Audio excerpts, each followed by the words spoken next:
In today's video, we are excited to deep dive into the 25 class. We are going to talk quarterbacks and tight ends that you are going to be seeing drafted next year. We're going to talk trades that we have seen in real leagues. And we are also excited to read at the very beginning here your valuations of this 25 class that you shared with us last week. Stick around for all this and more.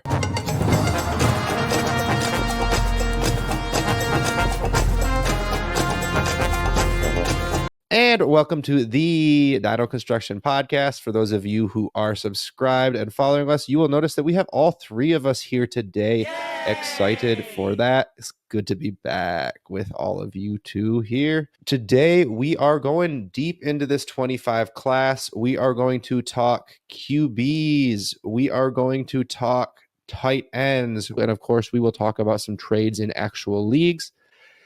And we are going to start off by reading your community question answers from last week. We're excited to bring those to you, so stick around for all that. All right, our first segment, the community question. So last week we asked you guys, when and how do you factor the next class's prospects into how you value those picks? So currently that class would be 2025. JP, go ahead and read us our first response. Our first response here is from B Grandy 17. He says, I factor what the strength seems to be, and right now it looks to be RB and defense. So I'm valuing 25 picks for teams that are more RB needy, but also aware that it's subject to change. Yeah, the running back class is looking pretty good right now. I will say that guys like Emeka Egbuka and Trayvon Henderson coming back really helps strengthen this class, because I think they both were probably going to be first-round rookie picks this year, and just them coming back, it really helps strengthen that class for next year. But, yeah, I mean, the quarterbacks, most people know they aren't looking that great right now. Hopefully we have a couple breakout, but we're going to give a little more on that here in the main segment. And the next response we have from a good friend of mine, commissioner in one of my leagues, Papa Philip Pop. I'm going to do my best British impression. It's probably going to be bad. With humility, I can't do it. Uncertainty and total reliance on a handful of podcasters. I don't follow college football, so I listen and bear in mind that rookie classes we all previously predicted would be great or awful actually turned out to be the opposite when draft day came around. Either a Burrow appeared out of nowhere, or depth turned out to be dross. Good British word. It means rubbish. Also synonymous with flotsam or jetsam. Had to look that one up. I asked him, did you mean to say gross? And he was like, no. So tentatively holding 2025 information, I won't rely on it for QBs, but will hope for better depth overall and a better top of the RB class, but won't take a strong stand on any of those views. I also, historically, I don't play Devy like these two degens here. I'm just a Dynasty guy. I'm boring like that, just double-digit Dynasty, no Devy. We have one we're talking about starting in July, absolutely. So for those of us, I'm on the same page here. I definitely understand that. Like, this is the time of year where historically I do my diving in. And the last response here, David. Yeah, this one is from In Eric We Trust. I believe he also lives across the pond, but I could be wrong on that. Maybe he's just from there. I don't remember. He says, I usually listen to one or two Devy pods to get a rough idea of how many decent players, especially quarterbacks.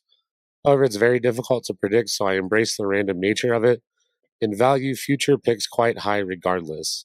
These picks are easier to move than players who can be polarizing, so I try to collect them. I think that is a very good response, and quite honestly, I could just slap my name on it and call it mine. I won't do that, but I agree with basically everything he's saying here. For my process, basically, I'll look ahead, I'll see position by position how strong I think they are. And then, if I feel like there's, a half dozen running backs that have a potential at first round rookie draft capital, I'll say maybe there's three that at least three out of that group are going to be there. And we'll start to kind of build up how deep I think the class is that way. Last year, I got to about 6 to 8 players I was very confident in. They weren't the exact same 6 to 8 that we found at the end of this process, but it was about the same depth, and it gives you an idea of, how much volatility there should be in the class, how much you're okay if like you get a playoff first that gets eliminated early. Don't focus on the names, just focus on how many we think are there. Don't fall in love with certain players. I'm not going to tell you who to take 7th overall right now, but I might tell you there are 7 guys that you should feel confident taking. I am of the same thought process as these guys for the most part. I know the running backs are supposed to be good. I know that this is the time of year where a lot of podcasts come out with these episodes.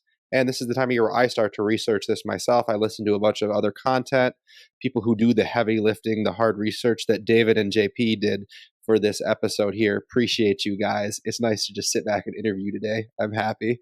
Eventually, I start to actually do my own diving in. Once I hear the names that I should care about, I go and I look at their production profiles myself, because I do like to try to figure out, like, was it a 5-star recruit? When did they start to break out? All of this stuff, and like look at the types of things that I actually care about as well. But I start out by listening to podcasts just like you are doing here. This is a great launching point to get to know these players. David, go ahead and give us a quick teaser. What is our community question for next week? Yeah, for next week, we want to know what your ideal QB roster construction is. How do you like to build your room there? And does it differ between when you have a competitive team and a rebuilding team? So, Justin, tell them where they can respond. Yeah, so you can, of course, if you're on YouTube, reply in the comments below, on X at DinoConFF, or all of our individual Twitter handles in the episode description below. Email us at dinoconstructionff@gmail.com. That email is also in the episode description, anywhere that you are listening or viewing. And we absolutely love hearing from you guys. So please make sure to comment below or reach out to be featured on next week's QB-centered episode. So with all of that being said, we are going to hop right into something I am very, very excited about. I get to listen to these two guys talk about all the players to keep an eye on. I know my little brother is very excited to hear me talk less this week. He said that was his number one piece of advice for improvement on the podcast. So Ryan, this one is for you there, bud. Here at Dino Construction, we focus on just Superflex. So let's start with the most important question. Guys, we all know the 2024 QB class, one of the best in recent memory. I mean, goodness gracious. What can we expect now from this 2025 class based on what we're seeing so far? So what we don't have this year that we had the last 2 years is quarterbacks who massively broke out as sophomores. With last year's class, with CJ Stroud and Bryce Young, they're both 5-star recruits who had 4,400 plus passing yards and over 44 passing touchdowns in their first year starting as sophomores. Most college quarterbacks, they're going to first time be starters at sophomore or later. But this year's class, we had Caleb Williams and Drake May. They both broke out as sophomore 5-star quarterbacks as well. But in 2025, we don't have those sophomore 5-star breakouts that we can bank on, being the probable first rounders. We're hoping for those risers like Anthony Richardson, Jaden Daniels, JJ McCarthy types. These were guys that weren't projected to be first rounders before they finished their final college football season. But if we don't have that, we might be looking at, Kenny Pickett, Malik Willis level of class, but there's still hope. Yeah, I think JP kind of hit it on the head there. But even beyond that, we don't really have players who have broken out at any age. We've had some solid seasons. We have some decent careers to this point. You kind of blur your eyes. You can see some guys that you can get a little confidence in. It's not like we have a returning Heisman finalist or Davey O'Brien finalist. There's a little bit of hype, but I wouldn't consider anyone a first-round lock at this point. And without those guys, even if you do get a couple late risers, if you're not adding them to a couple of first-round mocks already, it's kind of hard to count on this class. We could be pleasantly surprised come next year, but like JP said, we could also be in for a really crummy class that provides little to no help. So it's one of those situations where expect nothing, hope for something. And what are we hoping for in that best case situation? Who are the players that could be going in the first round potentially? So Carson Beck out of Georgia, he's one of those quarterbacks that has a shot to be next year's QB1. He replaced Stetson Bennett last season. In 2023, last year was Beck's first year starting. He was a junior this past season. He is a tall, accurate pocket passing type of quarterback. So in 2023, his first season starting, he finished with nearly 4,000 passing yards, 24 touchdowns, and 6 interceptions. So he had a pretty good year. Not quite the C.J. Stroud, Bryce Young season I talked about, but the passing yards he got fairly close. What is probably the most impressive part of his statistics was a 72.4% completion percentage. So you see that he is a accurate quarterback. He also shows the ability to throw the ball with anticipation, and he has that's something that you need as a successful, pocket passing NFL quarterback. One of my concerns, and one that I've seen others voice, is his deep ball accuracy. This is something that we hope can improve. I saw with Ladd McConkey a lot of his highlights when he toasted some guy on a route. Carson Beck underthrew him sometimes. We could see some progression there. It was his first year starting, and he's not the kind of athlete that you are going to expect a lot of rushing upside from. So I think his ceiling is probably more of a Matt Ryan type of quarterback, which in a superflex league, that's pretty valuable. But if you play in a one quarterback, or if you're looking redraft leagues, he probably doesn't possess that top 5 quarterback ceiling. But in a superflex league, he can be a really, really good low in QB1 or high in QB2 potentially. Well, that is definitely a name to keep an eye on. David, who is your first QB you're going to talk about? Educate me, will you? Sure, and I'm going to start with the low-hanging fruit here. We're going to talk about Shadeur Sanders. To start off, he's 6'2", 215. He's the son of a Hall of Famer. Last I checked, which was a day or two ago, he's the betting favorite to be the 101 in the draft, according to both FanDuel and DraftKings. So we talk about preseason hype. He's got it right now. He started all 3 of his seasons in college. 2 of them were at Jacksonville State. He played pretty well. And I'll just throw this out there. I think even if there was no nepotism involved, even if his dad wasn't his coach, he'd be starting somewhere in a Power 5 school, and he'd be doing pretty well. He's definitely performed at a high level. We have our concerns when projecting to the NFL. He's a good college quarterback, at least a good college quarterback. Career touchdown interception ratio is 6.2 to 1, which is better than every first-round quarterback from this year's class except Caleb, who is at 6.8 to 1. He's thrown for over 3,000 yards in every season as a starter, which is pretty good, but he hasn't quite had that elite statistical season. He's just had good ones, which, again, that's solid. If he keeps building off that, we could look back at it and put together, pretty darn good profile. Is the 3rd highest returning PFF pass grade, had an 11 to 1 touchdown to interception ratio on throws over 20 yards. So he can throw the deep ball. Probably not what we would consider a dual threat quarterback, but he has almost 1,000 career rushing yards, 12 rushing touchdowns. So there's definitely a lot of good there. That is quite a bit of positive to mention there. What would you say are some of the concerns people have about him? Yeah, sure. I'm going to start with a pretty subjective concern, but I think it's important to mention, and then you do what you want with this information. There's a report that Deion might try to force both Shadeur Sanders and their superstar cornerback wide receiver hybrid player Travis Hunter to organizations that he approves of. I don't like to put much stock into that, but Deion is the kind of guy that has that kind of pull. So if he truly does try to make this happen, that's going to kind of throw a wrench into things. And just a quick side note on Travis Hunter, we both believe he's going to be a corner at the next level. If he does commit to being a wide receiver, I think he would belong in this conversation, and he'd be a pretty exciting wide receiver prospect, but we are not going to mention him later for that reason. So just wanted to throw that out there. Jumping back into Shadeur, though, the biggest concern we have on the field is that he does not handle pressure very well. He often holds the ball too long, and that can cause issues both with being a little late on some anticipation throws, and then he also takes a lot of sacks trying to play some hero ball. And, his supporting cast isn't great, so maybe he's just doing what he thinks he has to do to win. But that's often a pattern that we see with quarterbacks, and that's something that needs to be corrected. His interceptions last year came when he was blitzed and pressured. He had a 25.3 pressure to sack percentage, and that's higher than all of the quarterbacks that went in the first round this year. That being said, CU did add several linemen in the transfer portal. I know, shocker. But they also added a 5-star freshman. Maybe if this line can at least be average, it can remove the line as an excuse, and we can truly see what kind of quarterback Shadeur is. I think there's enough with his profile that we can get a little excited. I think if he puts together a really good season, he definitely could lock up that QB1 spot. And I think there's an outside chance he could go 101, though I'm still not going to bet on it myself. JP, go ahead and talk about the next guy you have. I actually don't know anything about this guy looking at the show sheet, so tell me what you got. Yeah, the next quarterback we have here is Jalen Milroe of Alabama. He is a big, athletic, dual threat kind of quarterback. I see shades of Jalen Hurts as a runner, and Milroe, he might even be a little bit bigger. But he was the successor to Bryce Young this last year, getting his first shot at being a starter. He was coming into his junior year with that first year starting. He had a pretty good season, and he really hurt college defenses as a scrambler and with deep balls. Since all 2016 drafted quarterbacks, he currently has the second highest ADOT behind only Josh Allen.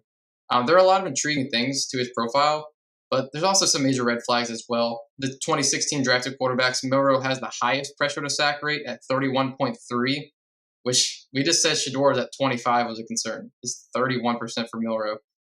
He had the highest time to throw. He had the highest scramble percentage. He holds the ball too long and he's taking sacks, which is it's a concern. It kind of reminds me a little bit of some concerns from Justin Fields, but I think this might be a little bit bigger at this point. Hopefully he can iron some of that stuff out. Like I said, it was his first season starting. Kalen DeBoer is now his head coach, coming from Washington, who he went to the national championship game. Unfortunately, he lost to Michigan. Penix, he played 6 years in college. 6, yeah, it's crazy. But his second season in college, as well as his fifth and sixth, he played with Kalen DeBoer. Those 3 years were by far his best for Penix. So Kalen DeBoer, it seemed like he had a pretty good impact on Michael Penix. His completion percentage and yards per attempt were much better when he had him there. Like I said, he had him for 3 out of 6 of his seasons. So maybe with Kalen DeBoer and Jalen Milroe as a second year starting, hopefully we see a big leap as a passer.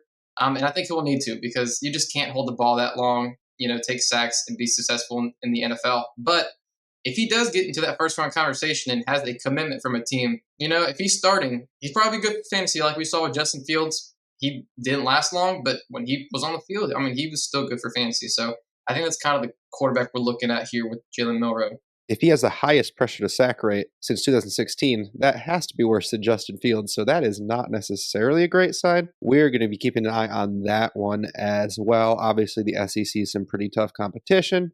Hopefully, he can do better this year. David, now to another guy that we're hoping can kind of improve his play a little bit this year. Who is your next guy? Yeah, this guy was supposed to be the one that carried this quarterback class 3-4 years ago. If you were to ask, most people would have said he's the likely 101 for this class. Hasn't exactly panned out how he wanted, but you can still see the promise there. I'm talking about Quinn Ewers of Texas.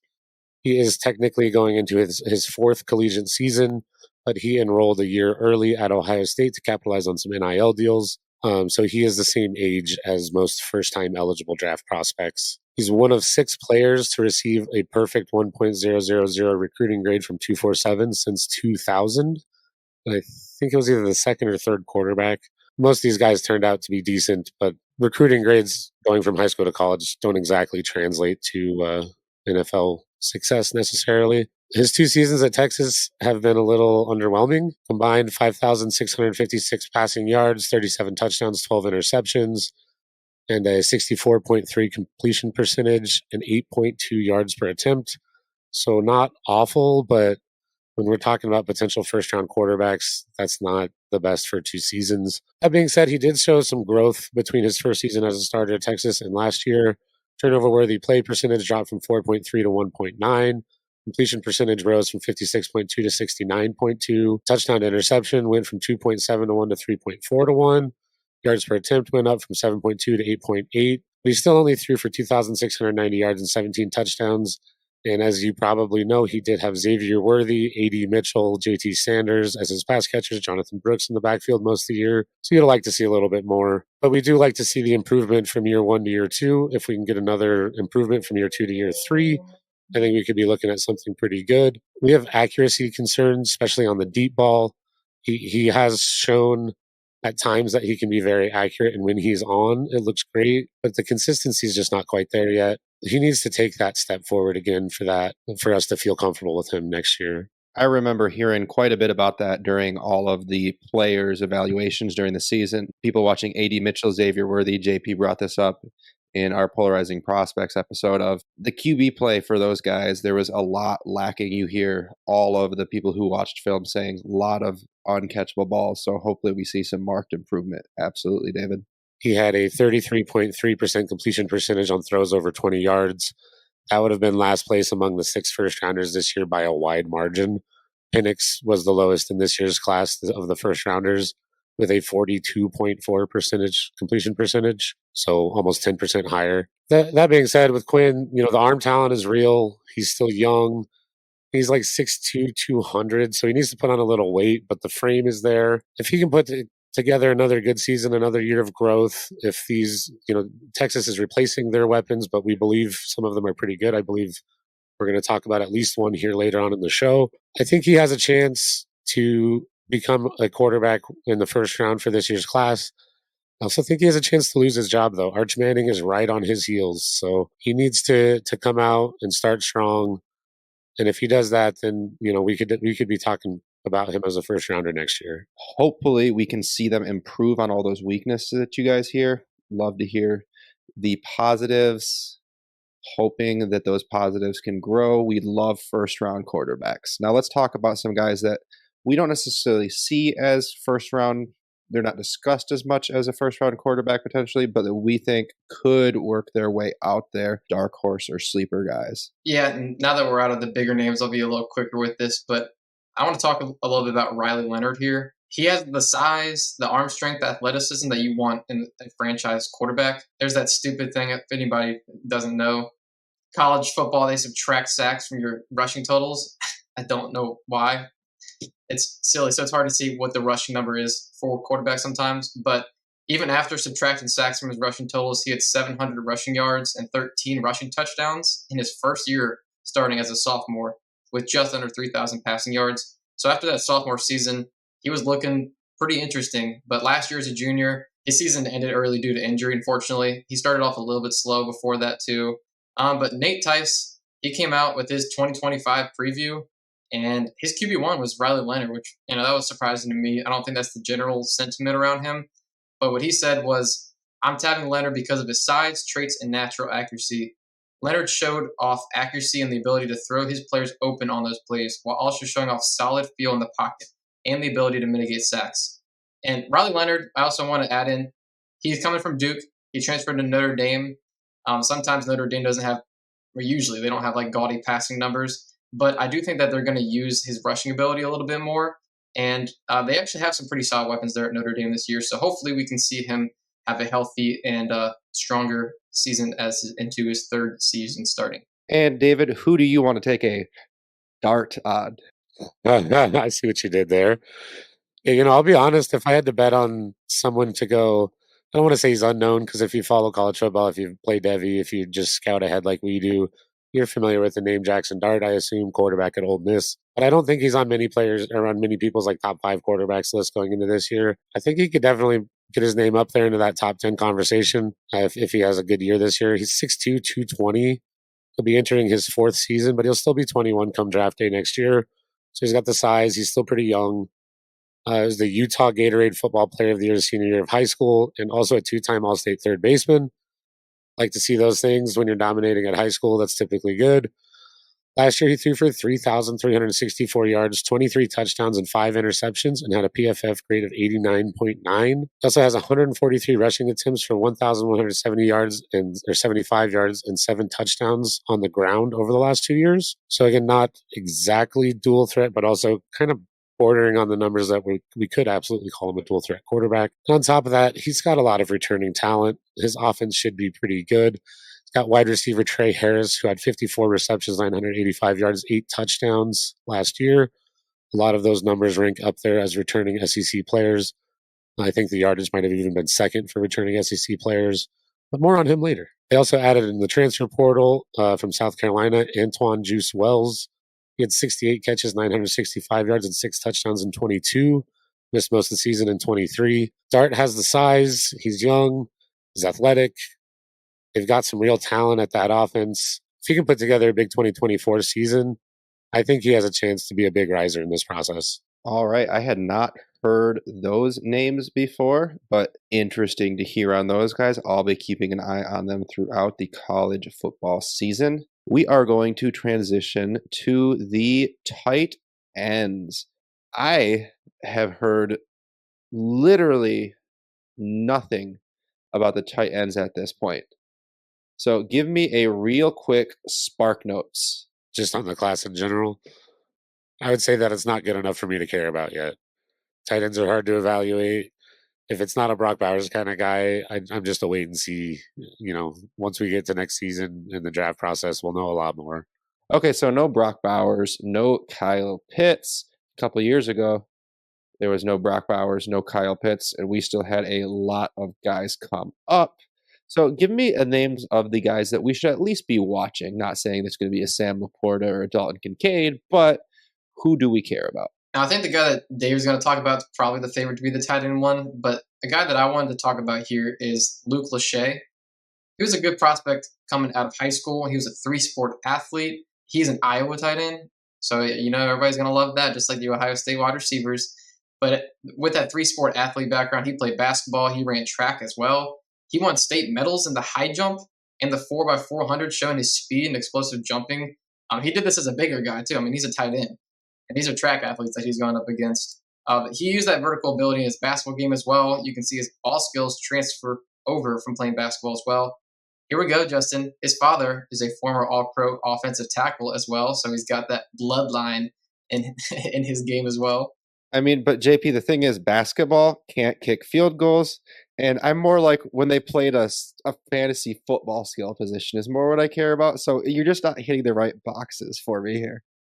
I'm sorry, man. I don't think he's played soccer, but maybe might be able to dig somebody up. We'll see. But he only played 2 games last year, which was unfortunate. He was set to be replacing the Sam Laporta role, but he was hurt in the first quarter of the third game. But through those first 2 games, he was on pace for 65 catches, 851 yards. And, that's an Iowa pass attack that's not super high flying. So those are really good numbers.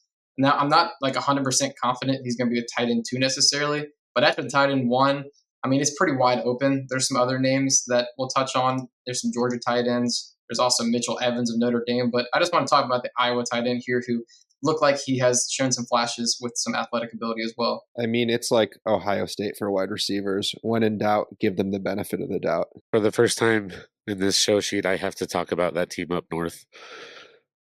Tight end, most likely tight end 1, Colston Loveland from Michigan. And just from my bias, let me say, I think I was probably speaking negatively about his name more than any other pass catcher on that team last year. So that's probably a good thing for him. He is 6'5", 245. He's going into his 3rd year. He was the Idaho Gatorade Player of the Year his senior year of high school. He had last year the 8th most receiving yards from the tight end position, 9th highest PFF grade, 6th highest PFF receiving grade, 28th highest pass block grade. Not great, but still shows he's pretty well rounded. 4th highest percent of snaps lined up out wide, which is pretty good when you're talking about tight end versatility. 4th highest yards per out run, tied for 6th most first downs. Pretty good season last year. He is a pretty darn good route runner for the tight end position. He is pretty good with the ball in his hands as well. We expect him to test well at the combine. That will be important for him. But if he keeps this projection up, he keeps on his pace, he is likely to be the tight end 1 in this class. So definitely someone's name to keep in mind. All right. So a couple guys that you feel a little bit more confident in. One you both agree is probably the tight end 1. Now, what about some a little bit deeper sleepers at the position? Yeah, I want to talk about Ben Yurosek from Stanford. He is at 6'4", 240 pounds. He has the size that indicates he's more of that receiving tight end than blocking, and the stats show that as well. In scouting reports, they all say that he's a pretty explosive player. I don't know his athletic testing. In his redshirt freshman season in 2021, he had 43 receptions and 658 yards. That's very impressive. That's 1 more receiving yard than Laporta had in his final season, actually. In 2022, he had another solid season with an increase in receptions up to 49, up from 43, but he had a small dip in efficiency, unfortunately, so he fell down to 445 yards. But that makes 92 receptions through his first 2 playing seasons. That's very impressive for a tight end. But he wanted to come back to bounce back from that lower yardage total. Fortunately, this last year, he had a season-ending injury, so it's been a little unfortunate since that first season where he's produced. But now he's committed to Georgia, where they produce tight ends into the NFL. And if he can stay healthy, has a good season that we've seen he's capable of doing, I think that he has a chance to rise up to be tight end 1, maybe tight end 2, more likely. But yeah, it's going to really depend how he does this season. But I think he has the talent and receiving ability to have, potentially that rise in the NFL draft. So yeah, for my sleeper, I'm going to go with a admittedly pretty deep sleeper here. This guy could easily lose his job before the season. He might not even technically have the job right now. But he has some very interesting traits, and quite frankly, it makes me feel a little bit better about gushing about Colston Loveland. I'm going with G. Scott Jr., tight end at Ohio State. He was a 4-star wide receiver recruit and the 5th overall wide receiver in 2020. So he comes in with that background, which is very important for tight ends in fantasy, He's currently listed at 6'3", 240, so maybe an inch or two smaller than you'd like, but really that's about pretty good size for NFL tight ends these days. He's behind Cade Stover on the depth chart his first few years, also transitioning from wide receiver to tight end. So he's trying to get bigger. He's trying to learn the position, and he has someone who is a leader. I don't know if Cade Stover was ever captain. He might have been, though. He was very highly respected on that team, and they did not run much to tight end. So really, there wasn't much behind Cade Stover happening in general. Look, he's got to put together a good season if he wants to be considered here. He has not really done anything of note. But considering he was a 4-star wide receiver prospect and he now has the size we want at a tight end position, the opportunity for tight end production at Ohio State is completely up for grabs. If he puts together a good season, I think he could rise up the ranks in this tight end class pretty quick. No, and actually, I kind of want to foreshadow to a future episode we have, but I started doing some research on tight ends, and actually that size does not worry me at all. I think that's actually pretty good size. I'm pretty sure that's where some top 10 dynasty tight ends are sitting right now, actually. So, yeah, I'm not too worried about that size, and that's a pretty interesting player there. And I'm not surprised it's a Buckeye. Mr. Homer picks here. I mean, come on. Come on. No, just kidding. Of course, picking a sleeper at tight end, picking somebody with that athleticism, can't blame you at all. All right, and we want to pull some trades from Dynasty-Daddy.com like we always do. So we're going to do a rapid fire trade segment like we do in many of our shows. But before we actually go into like the normal rapid fire trade segment, I just want to talk about this general kind of trade format that I see a lot of. I just pulled in this banner up on the board here. 25 first. I saw 25 first traded for Kyren Williams. Same thing traded for George Pickens, JSN, and Tank Dell. You may or may not be in on some of these players. Maybe you think one of these guys you feel confident is easily worth paying a 25 first with. If you're a listener, maybe you feel all of them are, maybe you feel none of them are. It's kind of a mystery box range to me real quick. So I want to throw this first to David here.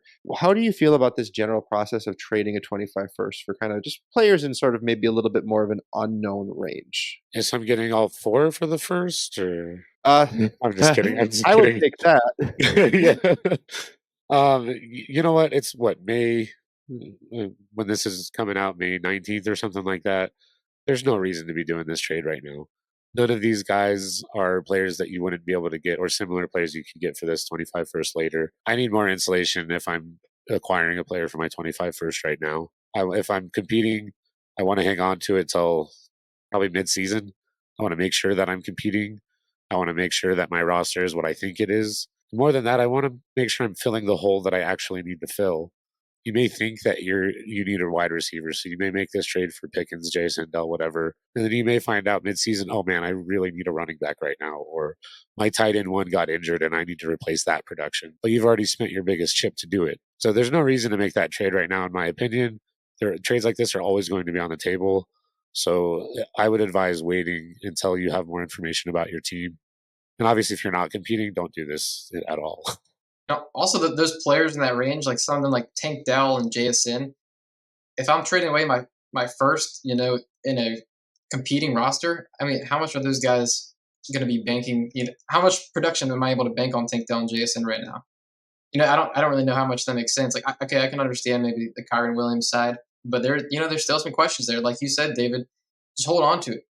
Wait till week 3, week 4. See, okay, Kyren Williams is 80% of touches. He is still great. It's not a 60-40 split. Then you make that move, because I'm sure you're still be able to get that done unless, for some reason he's, breaking records with, his production. But yeah, I mean, I definitely think that this time you don't really need a trade for that level of player. Even along that, even if Kyren Williams is smashing and you're unable to trade for him, there is going to be somebody else, a different running back that is, maybe he's smashing and he wasn't expected to be smashing, that you could decide to bet your money on and trade for because he's RB5 through this, and people are scared of running backs. People are always willing to move running backs for future first. Teams are not competing. You can buy someone that you know is going to be getting that production in season. Like, there's a difference. I was all for buying Kyren Williams for a late first earlier this offseason. Late Corum scares me a tiny bit because I had to pick that late first, right? it doesn't stay liquid. I can't buy a running back in season next year with the 111 this year, right? Maybe I can with the player I picked there, but that 25 first, the liquidity David talked about, 100% agree. Now moving into the actual rapid fire, still trades pulled from dynasty-daddy.com. David, start 9, DK Metcalf, and a 25 first to tier up to that Hammer Elite production. Shout out to Dynasty Train 5 for Hammer coining that term, Tyreek Hill. Yeah, the start 9 is really the important piece here, in my opinion. If this was start 11, certainly I'm looking at the package. I think this is a pretty well-crafted tier up, tier down trade, whichever side you are on. If I'm rebuilding to get Tyreek Hill off my roster, get a future first, and I know DK is not super young anymore, but still young enough to be able to fit most rebuild timelines, I am happy to take that as a rebuilder. And if I'm competing, to me, that's my late first and DK Metcalf, and I'm upgrading to the likely wide receiver 1 in a start 9 format. I think both sides are wins depending on your roster construction. So that would depend on which side I want to take is where my roster is at. I mean, so like I should definitely be sending out just like a straight up Tyreek Hill for just for DK Metcalf in a start 9 real quick, and I'm sending that trader offer out because I know Tyreek Hill is on the block and this guy is trying to tank. So let me just send that out real quick. I want a championship. Yeah, get all the cheap Tyreek Hill you can. Start 11, JP. Mike Evans at a 25 second or a 25 first. Now, in a start 11, Mike Evans, he's going to be a starter. So if it's bolstering your roster and you feel pretty confident that you're going to make a run, I'd be okay making this move because if you're getting a second rounder back, it does depend. If that's a second rounder, it's like 212, 211, I might be a little more hesitant on that. I will say, buying those wide receivers in their 30s, it does really scare me from a value perspective. I mean, we see a lot of them, they really drop off in value. But if I'm making the push to win, and I feel like I got the team to do it, and he's the piece I need, and I'm at least getting the second back, yeah, I can see doing this move, and I would do it vice versa in a rebuild as well. Yeah, definitely not doing this trade for Mike Evans in the 25 second unless you're competing, but I think it's a pretty fair, well-crafted trade as well. Start 10, half PPR, the 104, and a 25 first, or Anthony Richardson. For those weird people who haven't done their rookie drafts yet, I have one starting tomorrow. Yeah, I mean, if that's my 104 that I earned and this is my 25 first, unless I'm incredibly confident that I've flipped this roster to a very competitive one, I'm probably not even going to entertain this deal. I understand Richardson, he's a great player. It's a good asset to have. But typically on your 104 rosters, you're not flush with assets. You're not trying to consolidate necessarily quite yet. And I mean, the 104, maybe Jaden Daniels falls there. If not, it's probably cheaper to get up to Jaden Daniels than Anthony Richardson. And I know we love Richardson, but he played a handful of games last year, got injured in most of them. If he puts it all together, that's great. But how much more confident in Richardson are you than Jaden Daniels, to be honest? It's certainly not a 25 first. The only thing I'm more confident right now in is that he's going before Jaden Daniels in startup drafts. Totally. Yeah. That's all that I can say with confidence. And last rapid fire trade, although I would certainly rather have Richardson than Daniels just from the trade value standpoint. Not saying not to take him first, but you're absolutely right. We don't know that much about either of them, honestly. Last thing we have going on here, start 10, AJ Brown or Tank Dell, a 25 first and a 25 fourth, JP. Yeah, where Tank Dell's value is right now, this is definitely looking like a deal that you're competing. So I would do this if I'm getting AJ Brown and I'm trading away a late first and Tank Dell, the fourth I don't really care about. Yeah, I like this. I like this move from I always got to get the caveat from competing aspect because I mean Tank Dell, what is he going to be this year? A back end wide receiver 3 maybe? I don't really think he's going to be able to be top 25. And if that's going to be a late first, if you're making the move for AJ Brown, yeah, I like that move. And I think this one kind of goes back to that first topic we were talking about of having insulation on the prospect you're trading for. If you're trading your 25 first, AJ Brown is an insulated prospect, or not prospect, an insulated player. If he has a down season for AJ Brown's still solid. He's still going to be highly thought of in the Dynasty community. So you can survive a little bit of bad luck on that trade if you do trade for AJ Brown. Yeah, and a start 10 is still a format where you're not quite as worried about depth as you are in, for example, start 11. So I personally like that side as well. Always good to kind of get a little bit of a check-in on a 25 firsts market value. I do want to have just a brief discussion I didn't prepare you guys for about this. We've seen this kind of used to tier up positionally in a few of these trades. David, you talked a little bit about your strategy for using your own 25 first to tier up. Can you walk me through a little bit about when you wouldn't even consider trading your 25 first to tier up and when you might be willing to do so? Yeah, I mean, timeline has a lot to do with it, but so does who you're trading for. If it's for me right now, if it's in the off season, I need a player that I trust will retain value even if they catch bad luck. So like Justin Herbert, I think is a good example. He changed coaches to a run heavy coach. He lost his top 3 or 4 target leaders from last year with very minimal replacement. And we're still seeing him as a top 10 dynasty quarterback. Still, I don't, maybe not first round ADP right now, but still top of the second, I would assume. So like he's had a couple of very bad things outside of his control happen, and he still is retaining that value. The other example I think is pretty topical right now, Justin Jefferson. He got injured last season. Even when he was injured, it was almost impossible to buy him. Then he goes from Kirk Cousins to a rookie quarterback in J.J. McCarthy. He's still most people's dynasty wide receiver one, maybe not everybody's, but he's still in that tier at the very least. I'm not saying you have to get one of those true elite players, but if you're not getting someone who you feel like could handle some bad luck without retaining value, then I'm not going to trade that pick right now. And I am going to wait till midseason when I know what my team needs.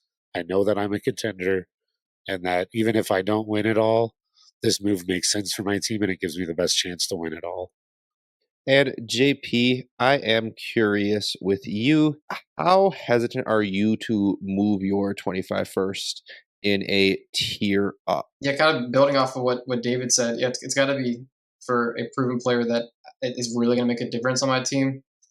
Like you mentioned with DK Metcalf, yeah, he might not be a superstar, but say if I'm tiering from a Terry McLaurin or something, I don't know, maybe something a little lower, then DK Metcalf, he's always produced. People love his size. He's just so established in the league that I feel like he's going to retain the value. But yeah, in general, I'm going to think to hold that 25 first until in season to see what's really happening, because there's always going to be teams that realize, oh well, I'm rebuilding now, so you might be able to get a little bit of value to get a higher end player as well in that situation. Absolutely. And for some people, they just don't even care about a 25 first until either they realize they need to rebuild, until the 25 draft is about to happen.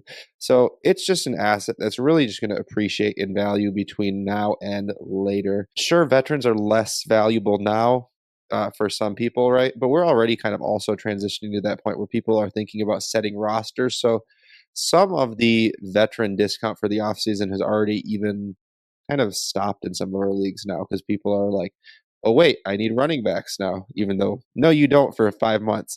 You can make a lot of trades between now and then. So definitely some things to keep in mind. We here at Dino Construction always recommend maintaining maximum flexibility as long as possible, unless we feel like the value is good and or the insulation that David was talking about with those more sure assets is there.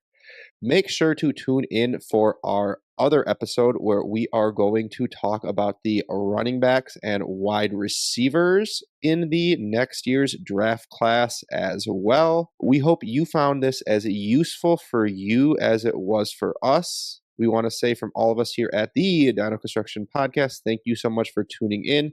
Make sure to hit that subscribe button so you do catch that next episode that we have.